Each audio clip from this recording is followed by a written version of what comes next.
গিন্নি গো, একটু শান্ত হ, একটু কথাটা শোনো।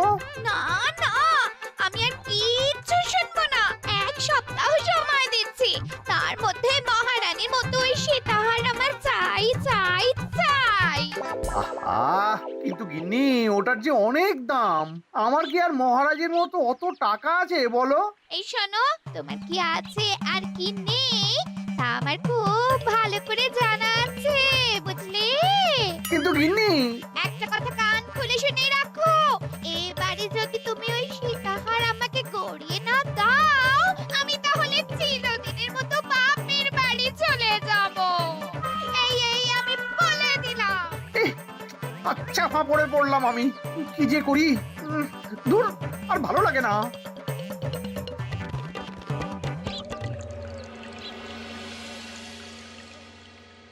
আজকে তোমাদের সকলের কাছে আমার একটা প্রশ্ন আছে। বলুন মহারাজ।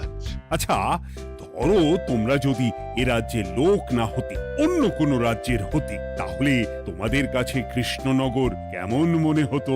মহারাজ, এক কথায় বলতে গেলে সমৃদ্ধ শক্তিশালী রাজ্য।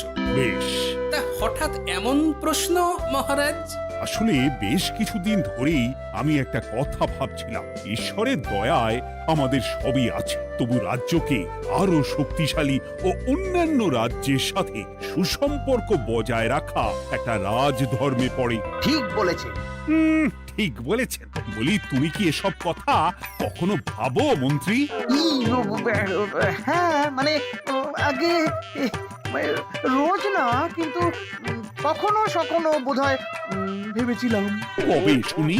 ইয়ে, ওই তো কিছুদিন আগে, ওই সেদিন। এটা ঠিক কোন সেদিনের কথা বলছেন মন্ত্রী মশাই? যেদিন আকাশে ওই দুটো সূর্য উঠেছিল? তোমাকে সবকিছুতে ফোড়ন কাটতেই হবে না গোপাল, হ্যাঁ? কি আর করি বলুন, আপনার কষ্ট যে আর সহ্য হয় না। যাই হোক, মুদ্রা কথা হলো, এসব কথা মাথায় রেখে এখন আমাদের কিছু করা উচিত। কিন্তু কি করা উচিত সেটা আমি ঠিক বুঝতে পারছি না। এই একটা করে রসগোল্লা খাওয়ালে কেমন হয়? এই, তুমি থামবে? মহারাজ, আমার কাছে একটা উপায় আছে। 10 দিনের একটা মিলন মেলার আয়োজন করলে কেমন হয়? খুব বাজে হবে। একটা মেলা কত ঝামেলার কাজ সেটা বোঝো? একেই কত খরচ, তার উপর আবার অনেক লোক। মোটেই না, এটা তো দারুণ বুদ্ধি দিয়েছো গোপাল। এমন কিছুই তো চাইছিলাম। দূর, আর সবকিছুই আমার বিপক্ষে মনে হয়। দিনটাই খারাপ, আমি বরং চুপই থাকি। তাহলে সবাই শোনো, 1 সপ্তাহ পর কৃষ্ণনগর এক বিরাট বড় মিলন মেলার আয়োজন করছে, আর তার জন্য লোকজনকে নিমন্ত্রণ করার কাজ দেখবে গোপাল। যথা আজ্ঞা মহারাজ। আর মন্ত্রী, ভালো করে শুনে রাখো, মেলা প্রাঙ্গণ সাজানো, ঠিকঠাক নিরাপত্তা, এসব তোমার দায়িত্ব। আচ্ছা, কিন্তু বলছিলাম যে সবকিছু ভালো করে করতে গেলে খরচও তো।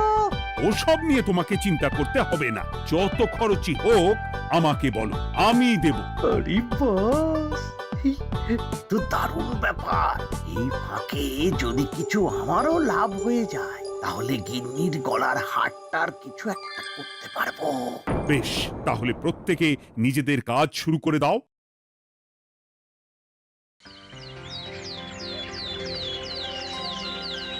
শোনো শোনো শোনো, 1 সপ্তাহ পর কৃষ্ণনগর মেলা প্রাঙ্গণে অনুষ্ঠিত হতে চলেছে 10 দিন ব্যাপী মিলন মেলা। সকল গ্রামবাসীকে এই মেলায় আসার জন্য আমন্ত্রণ জানানো হচ্ছে। শোনো শোনো শোনো।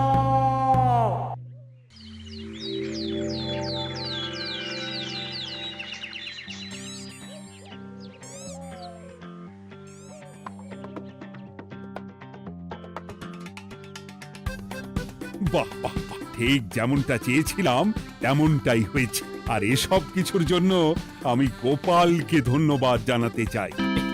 কি যে বলেন মহারাজ, এই কৃষ্ণনগর তো আমার নিজেরই পরিবার। সেসব আমরা খুব ভালো করেই জানি গোপাল। আদিক্ষেতা একেবারে উতলে পড়ছে। এসব দেখে গা জ্বলে যায়। তোমার এই এত ভালো বুদ্ধি দেওয়ার জন্য আমি তোমাকে 50টি স্বর্ণমোহর উপহার দিতে চাই। এটা কি হলো? এরকম হলে কিন্তু আমি খেলবো না। কেন মন্ত্রী, তোমার আবার কি হলো? আমিও তো মেলার আয়োজন করেছি, তাহলে গোপাল একা কেন উপহার পাবে? সে তো মেলার জন্য অনেকেই কাজ করেছে, কিন্তু আসল বুদ্ধিটা তো দিয়েছে গোপালই। মন্ত্রী মশাইয়ের বোধহয় খুব হিংসা হচ্ছে। ঠিক আছে মহারাজ, আপনি বরং এই উপহার সকলের সাথে ভাগ করে দিন। না গো, কোনো ভাগ চাই না। তোমার উপহার তুমিই রাখো। যত সব।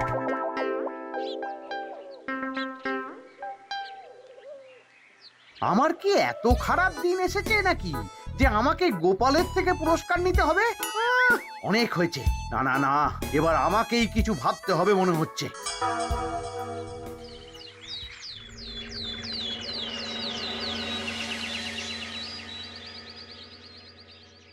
আমার আমার সব শেষ হয়ে গেল গো, সব শেষ হয়ে গেল। এবার এবার আমার কি হবে? মহারাজ, মহারাজ কিছু একটা করুন, মহারাজ কিছু একটা করুন। চিন্তা করো না, আমি দেখছি। যারা দোষী তারা শাস্তি পাবেই। কি শুরু হলো বলো তো হঠাৎ করে? এত বড় বড় চুরি ডাকাতি হয়ে গেল, অথচ কেউ কোনো টেরই পেল না। হ্যাঁ মহারাজ, আসলে রাতের বেলা যখন সবাই ঘুমিয়ে থাকে তখন এই চুরি ডাকাতিগুলো হয়, তাই কেউ কোনো শব্দ পায় না। ভালো করে অনুসন্ধান করো, যে বা যারা এই কাজ করছে তাদের যত তাড়াতাড়ি সম্ভব ধরে ফেলতে হবে, নইলে তো আমাদের প্রজাদের অনেক ক্ষতি হয়ে যাচ্ছে। হ্যাঁ মহারাজ, আপনি কোনো চিন্তা করবেন না। কোথায় আনন্দ করে সব প্রজারা মেলা ঘুরবে তা নয়, আবার এই উটকো ঝামেলা। একটা কথা বলছি, কিছু মনে করবেন না। আসলে এই ঝামেলার কারণ হলো গোপাল। আমি ঠিক জানতাম কোনো না কোনো ভাবে আপনি আমাকে দোষ দেবেন। সত্যি তো, এসবের সাথে গোপালের কি সম্পর্ক? ওরই তো সম্পর্ক আছে মহারাজ। মেলা শুরু হলো আর তার সাথে চুরি ডাকাতিও। আর যদি গোপাল মেলার বুদ্ধিটা না দিত তাহলে রাজ্যে এত চুরি ডাকাতিও বাড়তো না। মানছি মন্ত্রী মশাই, মেলার বুদ্ধিটা আমার, কিন্তু মেলার নিরাপত্তা রক্ষা তো আপনার দায়িত্ব ছিল। যদি মেলা থেকেই এই ঝামেলা শুরু হয় তাহলে তো আপনার কাজেও ফাঁক আছে। মুখ সামলে কথা বলো গোপাল। আহ, তোমরা একটু থামবে? এখন নিজেদের মধ্যে ঝামেলা করার সময় নয়। সবাইকে একসাথে কাজ করে আসল চোর ডাকাতদের ধরতে হবে, তারপর বোঝা যাবে কার দোষ ছিল আর কার নয়। আগে মহারাজ।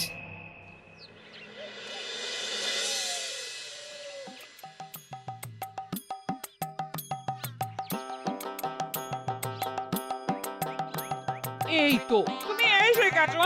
তাড়াতাড়ি মুখ হাত ধুয়ে বসো, তোমার জন্য একটা জিনিস এনেছি। বলো কি জিনিস? আরে আরে একটু অপেক্ষা করোই না, আমি আনছি। হ্যাঁ বেশ, আনো তাহলে। এই নাও, খাও। মিষ্টি দই। হ্যাঁ গো, খেয়ে দেখো তো কেমন।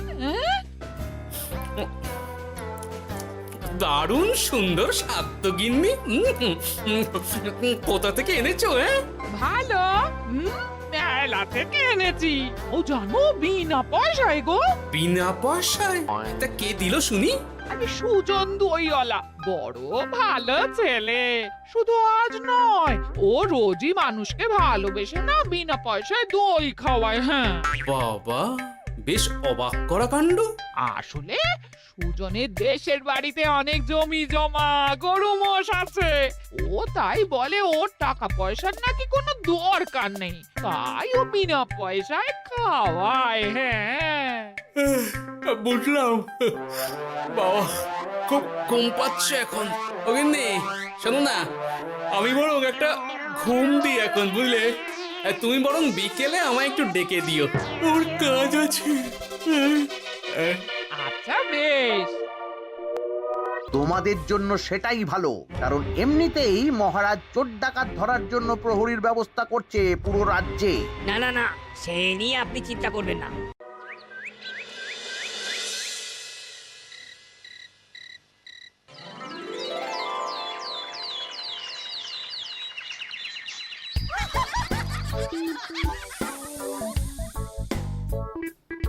কই গো ওরে আর কতক্ষণ ঘুমোবে?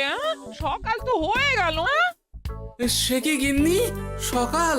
তোমাকে যে আমি কতবার বললাম আমাকে বিকেলে ডেকে দেবে। তা বলি কবেকার বিকেল? গতকালে না আজকে? তা তোমার বুদ্ধিতে কি বলে গিন্নি? আমার বুদ্ধি নিয়ে কথা বলো, আগে নিজের ঘুমকে দেখো। গতকাল বিকেল থেকে ডেকে ডেকে গলা ব্যথা হয়ে গেল, কিন্তু ওনার ঘুম আর ভাঙে না। হতেই পারে না। পারে না? ওদিকে কাণ্ড দেখো, রাতের খাবার পর্যন্ত পড়ে আছে। হ্যাঁ, আজব কাণ্ড। যাই হোক, অনেক দেরি হয়ে গেছে বুঝলে, আমাকে এক্ষুনি রাজসভার জন্য বেরোতে হবে।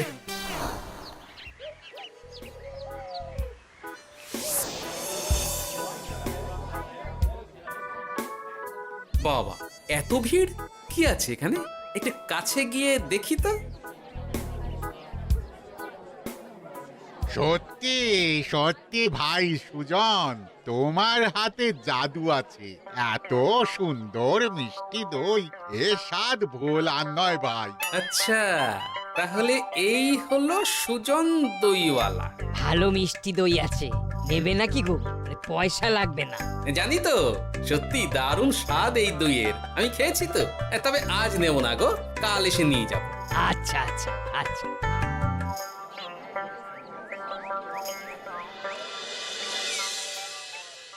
আর কোনো নতুন খবর পেলে ওই ডাকাতদের ব্যাপারে? না মহারাজ, এখনো ঠিক ধরতে পারিনি। ওরা বোধহয় বুঝতে পেরে গেছে যে আমরা খোঁজ করছি। মহারাজ, আমার মাথায় একটা নতুন বুদ্ধি এলো।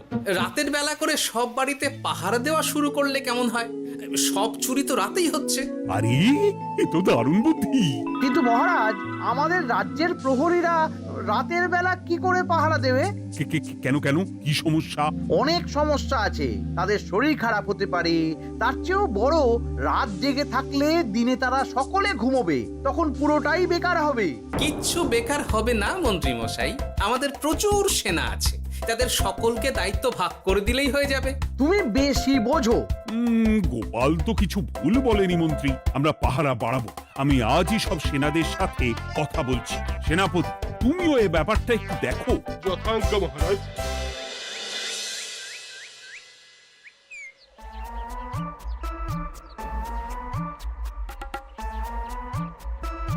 চোর ডাকাতদের ধরার জন্য যদি একটা সূত্রের হদিশ পাওয়া যায় তাহলেই কেল্লা ফতে, কিন্তু সেটাই পাওয়া যাচ্ছে না বলেই এত সময় লাগছে।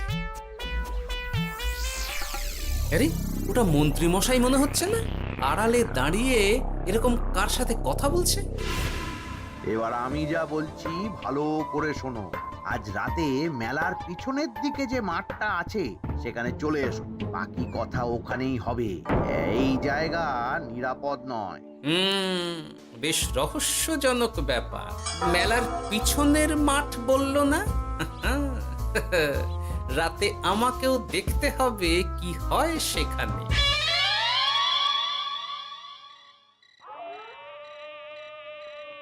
উফ, কি মশা রে বাবা! কখন থেকে দাঁড়িয়ে আছি, মন্ত্রী মশাইয়ের পাত্তা নেই কেন?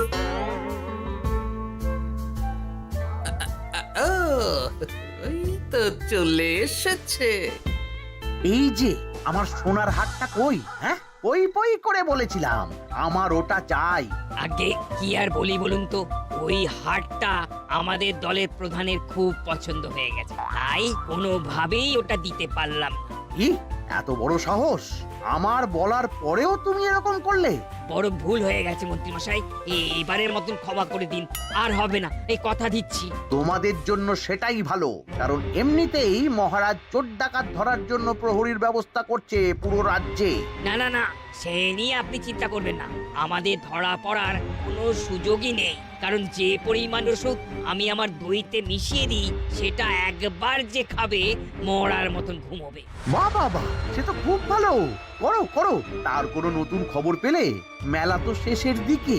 হ্যাঁ পেয়েছি, পাশের গ্রামের বলরাম নামে এক বড় মহাজন আছে। পরশু তার মেয়ের বিশাল ধুমধাম করে বিয়ে। শেষ একটা বড় দান মারতে পারলেই আপনার আমার দুজনেরই শান্তি। আচ্ছা, এই ব্যাপার তাহলে। এসব কিছুর পেছনে মন্ত্রী জড়িত।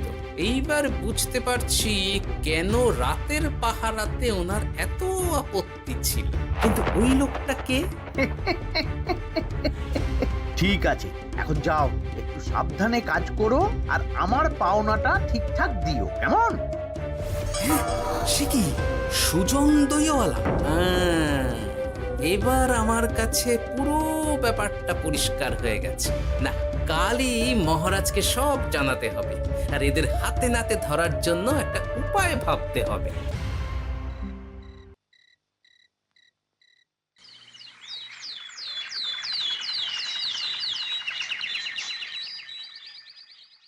আরে এসো এসো, তোমার জন্যই তো অপেক্ষা করছিলাম। কি এমন জরুরি কথা আছে যে একান্তে দেখা করতে চাইলে? কোন মুখে বলি মহারাজ, সর্ষের মধ্যেই যখন ভূত তখন আর কি। মানে একটু খুলে বলো তো কি হয়েছে?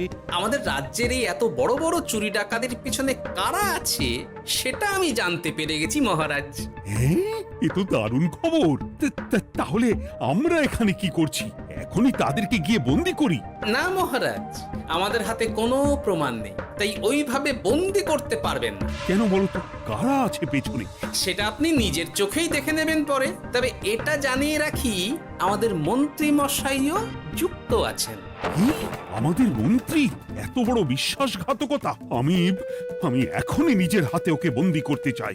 না না না না মহারাজ, সেটা করলে বাকি ডাকাতদের ধরতেই পারবেন না। তাহলে উপায়? আমি জানতে পেরেছি এই ডাকাতদের পরের নিশানা হলো পাশের গ্রামের বলরাম মহাজনের বাড়ি। বলরাম মহাজন? কাল তোর মেয়ের বিয়ে, আমাদেরও তো নিমন্ত্রণ আছে সেখানে। তাহলে তো আরোই সোনায় সোহাগা। শুনুন মহারাজ, আমার মাথায় দারুণ এক বুদ্ধি এসেছে। সে কি? হ্যাঁ, আপনি কোনো চিন্তা করবেন না, আমি শুধু যা বলছি সেটা করুন, বাকিটা আমি সামলে নেব। তবে দেখবেন যেন মন্ত্রী মশাই এসবের কিচ্ছুটি টের না পায়। বেশ বেশ বেশ।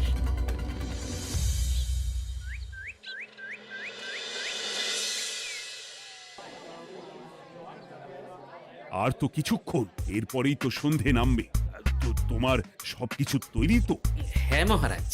আরে মহারাজ আর গোপাল কানে কানে এত কি কথা বলছে, আমাকেও জানতে হবে সেটা। ওই যে আসছে মরকটটা, আমার আর ওকে এক মুহূর্ত সহ্য হচ্ছে না। মনে হচ্ছে গুদুম গুদুম করে ওর মাথায় গাঁটটা মারি। শান্ত হন মহারাজ, দয়া করে শান্ত হন আর একটুখানি, তারপর আপনি মন্ত্রী মশাইয়ের সাথে যা ইচ্ছে করবেন। ওর আমি বরং অন্যদিকে যাই, মুখ দেখলেই আমার মাথাটা গরম হয়ে যাচ্ছে। সেই ভালো। কি হলো ব্যাপারটা? যাই হোক, আর তো কিছুক্ষণ, তারপর আমার বিশাল লাভ হবে। বরং ততক্ষণ আমি পেট পুজো করি।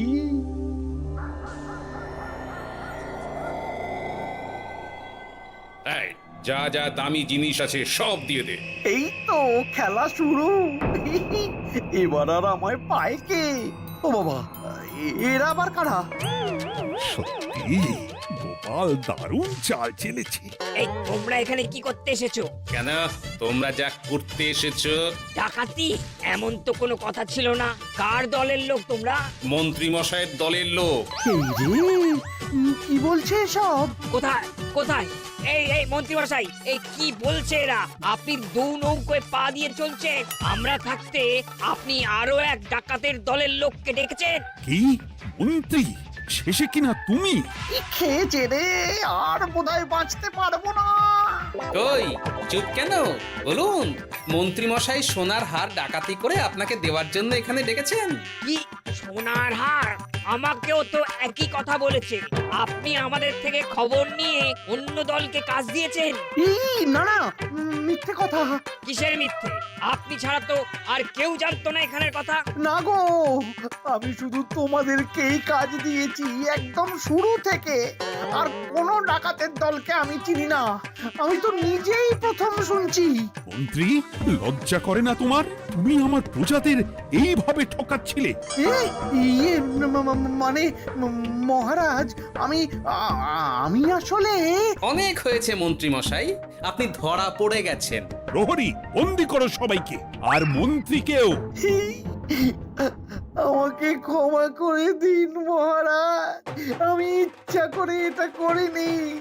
আসলে আমার গিন্নি কদিন ধরেই মহারানীর সীতাহারের মতো দেখতে হার বায়না করেছে। তার জন্য তুমি নিজেদের লোকেদের থেকেই চুরি করবে? আর কি করব বলুন, এক সপ্তাহের মধ্যে হার না দিলে বাড়ি ছেড়ে চলে যাবে বলেছে। তাই আমি এখন আপনি যেটা করেছেন সেটা যদি আপনার গিন্নি জানতে পারে তাহলেও বাড়ি ছেড়ে চলে যাবে। শাস্তি তো তোমাকে পেতেই হবে মন্ত্রী। আয়, কে আছো? শোনো, মন্ত্রীকে মুখে কালি মাখিয়ে গাধার পিঠে বসিয়ে সারা রাজ্য ঘোরাও, এটাই ওর যোগ্য শাস্তি। আর গোপাল, তোমার বুদ্ধির প্রশংসা করতেই হয়। তোমার পুরস্কার আমি কাল রাজসভায় দেব। দূর দূর